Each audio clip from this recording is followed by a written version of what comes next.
The sun hung low over the wide Texas horizon, painting the sky in shades of molten orange and dusty pink.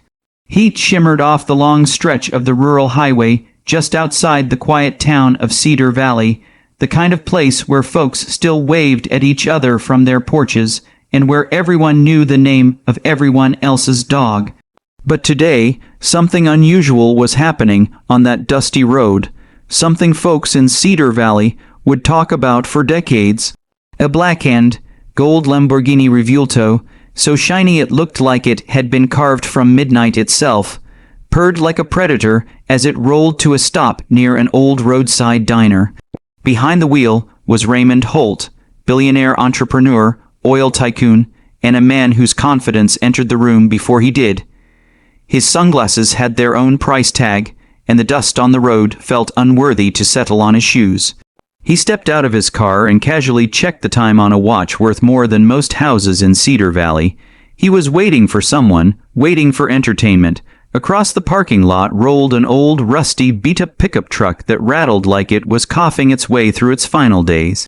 The bumper was crooked, the headlights were uneven, and the left door was held in place with a metal wire someone had twisted with pliers.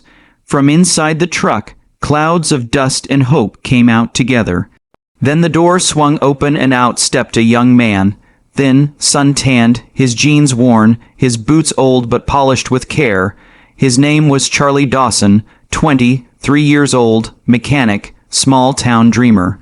A man who believed that one good chance could change a lifetime. Charlie, Raymond called, leaning his elbow on the Lamborghini roof as if it were a throne.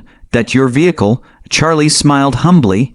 "Yes, sir, she ain't pretty, but she runs." Raymond laughed so loudly a flock of birds shot out from the nearby trees. "Runs, boy, that thing looks like it's held together with prayers and chewing gum. I could walk faster than that thing accelerates." A few people from the diner stepped outside, curious. They whispered among themselves. Everyone knew Raymond Holt, the millionaire who owned half the county, and everyone knew Charlie, the boy whose father died 3 years ago, leaving him with debt and that old truck. Raymond slid his sunglasses down just enough to smirk. "Tell you what, kid, let's make this interesting."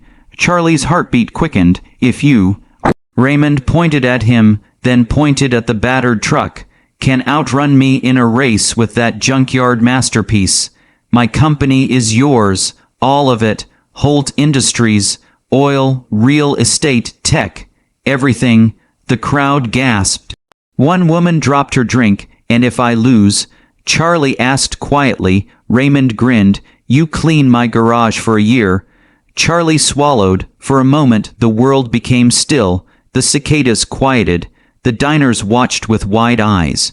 The wind paused as if waiting for his answer. Then Charlie said softly, "I'll race."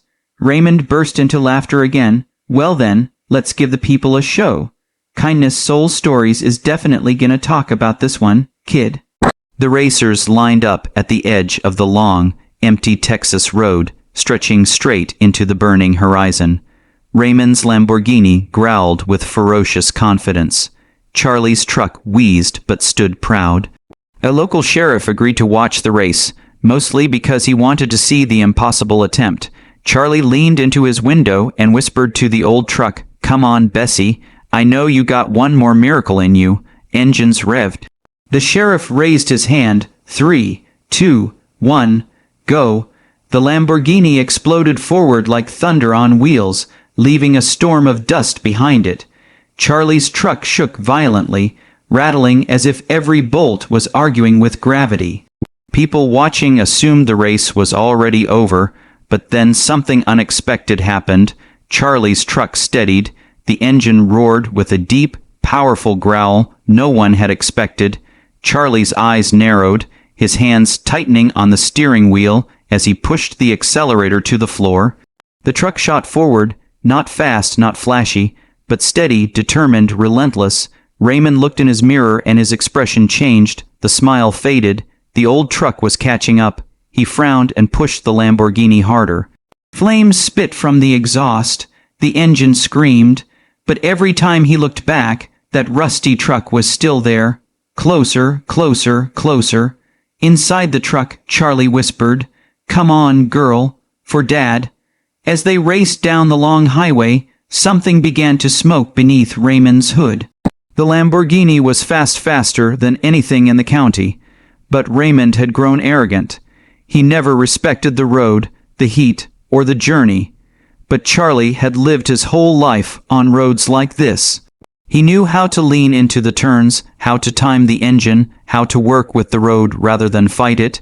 Charlie wasn't racing the Millionaire, he was racing fate. Halfway down the highway, the Lamborghini sputtered.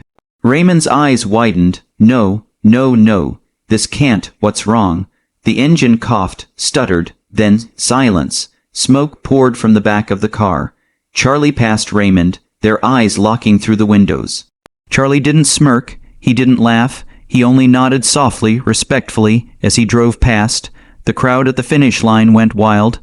Charlie's rusty truck rolled across the chalked line and came to a stop. People rushed toward him, shouting, cheering, lifting him from the seat like he was a hometown hero.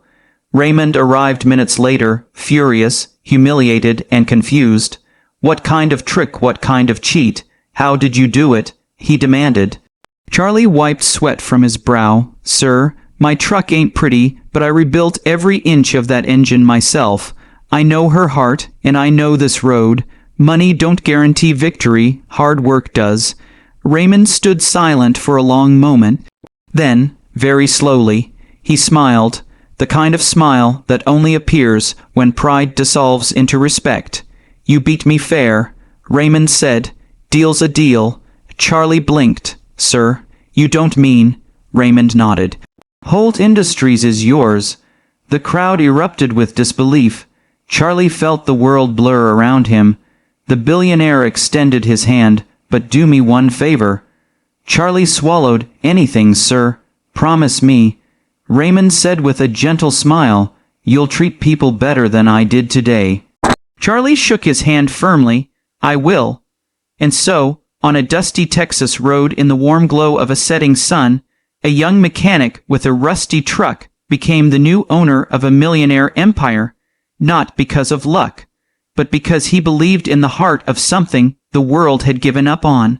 Just like kindness, Soul Stories always says, sometimes the most unexpected victories come from the most unexpected roads. And Cedar Valley never forgot the day when a rusty old truck outran a millionaire's pride.